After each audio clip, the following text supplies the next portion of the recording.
A new tease tonight for the person we believe to be Aleister Black upon his return to WWE. Lots of cryptic imagery with a coin. This with a skull with coins in its eye. A fire with the Roman numerals of 4 on it. And then this. Is that an A? It kind of looks like one. From previous teases, we believe the arrival date to be the 25th of April, the first Smackdown after WrestleMania. But you never know with WWE, anything's possible.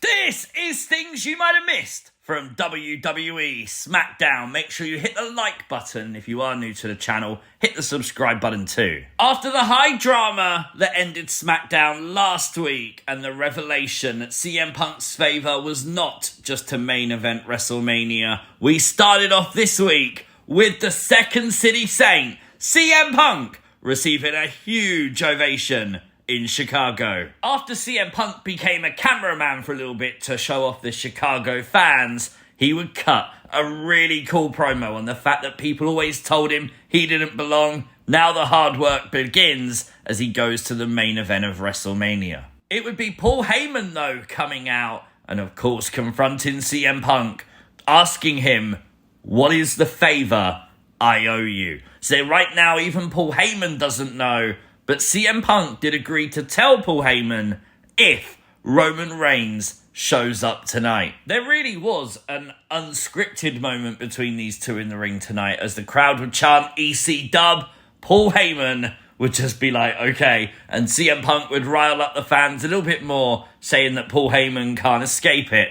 Makes you wonder if Heyman gets sick of ECW chants. As Paul Heyman would later say, whatever the favour is, CM Punk, the answer is yes. He would welcome his tribal chief, who turned out to be Seth Rollins.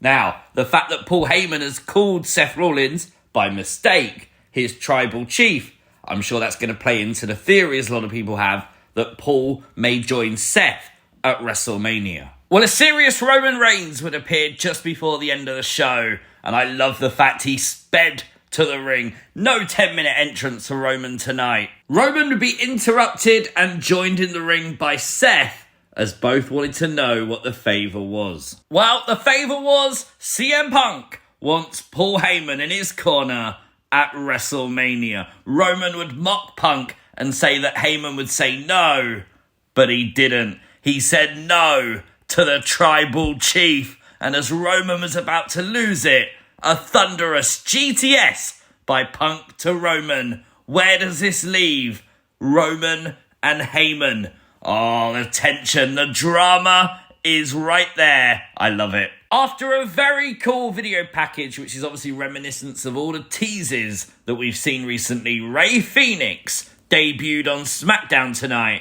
in the very first match. I thought his entrance was absolute gold. Love the presentation of Rey Fenix. The only thing I would change is the scream at the start of his theme song. It sounds very Logan Paul-esque. His opponent tonight is one half of the NXT Tag Team Champions, Nathan Frazier, and I thought this was the perfect choice. Someone who could match the speed of Rey Fenix, deliver a really good match, but storyline-wise it makes sense. Nathan was upset with Axiom facing Gunther. Now, Nathan is getting a shot at the main roster too, and I'm sure you're going to hear about it on NXT. As I'm sure you could fantasy book, this match was genuinely incredible. A great highlight of both stars. Rey Fenix would win the match with what was called a Mexican muscle buster. After the match, he would speak to Byron Saxton, and you could hear the passion in the voice of Rey Fenix as he ended by saying he's waited his whole life to say I am WWE.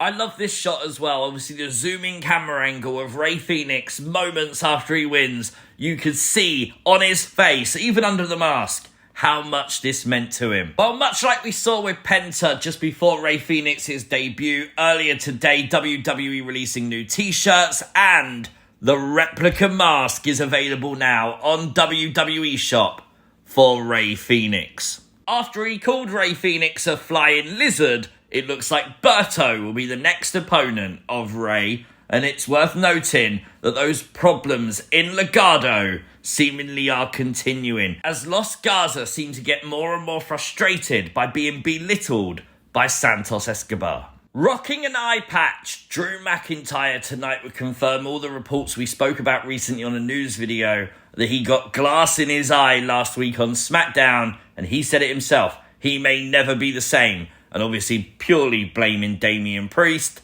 and he said he's going to start praying, and when Drew McIntyre starts praying, bad things happen.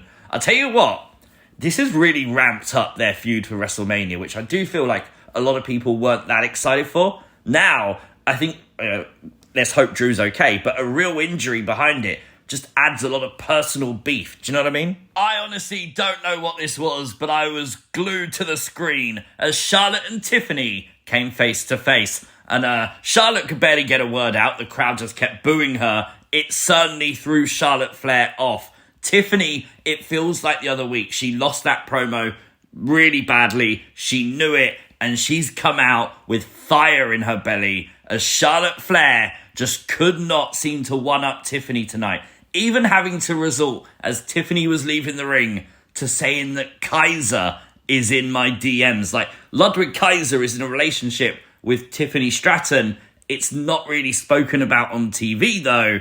And it felt like Charlotte was trying to take one cheap shot too many. Question. Do these two, legit actually hate each other? Because I tell you what, it does feel like that. It does feel like these promos are a little bit unscripted. And if they're not, if these two are acting, fair play, because it buys me into their feud. It buys me into the hatred that they have for each other. And surely that's what it's all about at the end of the day. It has initially been reported by WrestleVotes almost instantly that Charlotte and Tiffany did indeed go off script tonight on SmackDown. We don't know to what extent, but that is what the report currently states.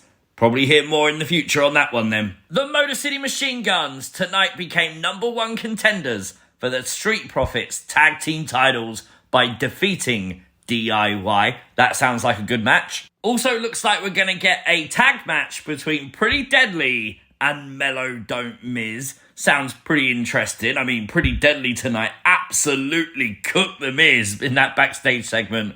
Obviously, they had flames on their attire. Makes sense to cook, right?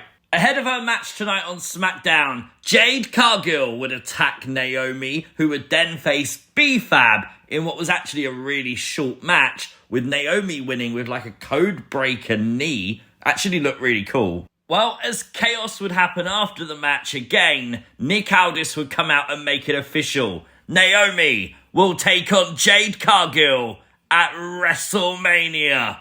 That sounds like a good match. Tonight we shifted direction completely as Kevin Owens would come to the ring and confirm all the online rumours and speculation that he is injured. He said for the last 4 months he's been dealing with a neck injury, and now they've realised just how serious it is, and he is required to take time off to go and have neck surgery. He did point out that this could be an injury he doesn't come back from. Well, Nick Aldis did. Obviously, in situations like this, we always sit there and wonder, is this a work? Is something going to happen? And of course, with Randy Orton coming out, it looked like it. But there was a moment between the two and Kevin would leave. Seemed like Kevin got into some kind of argument with a fan as he was leaving. Not sure what happened there. The cameras were very quick to cut away from whatever that altercation was. But of course, Nick Aldis would deliver the news to Randy Orton. With KO out, that means Randy Orton does not have a WrestleMania match. 1 RKO to Nick Aldis later, and Randy Orton would also leave, and the screen fades to black. You got to find an opponent for Randy. You can't leave him off the Mania card. Debut Aleister Black early. Bring out Uncle Howdy. What's the Miz doing for WrestleMania? Find someone, find a story, and just do it, man. LA Knight would defeat Tama Tonga tonight, and after the match, as he was leaving, it was revealed by Wade Barrett that the winner of the Last Man Standing match will be LA Knight's WrestleMania opponent for the United States Championship. Well, the Last Man Standing match was the final match of the night, and it was fun. Was that a chair shot to the face? Oh my God, I haven't seen that in WWE for a while. We had a big superplex spot through multiple tables, and of course, Jacob Fatu just able to beat the count in the final moments. Jacob Fatu is going to WrestleMania to face LA Knight. We found out that Cody Rhodes will return to SmackDown next week, so that's something to look forward to. And as announced tonight by General Manager Nick Aldis before he was RKO'd,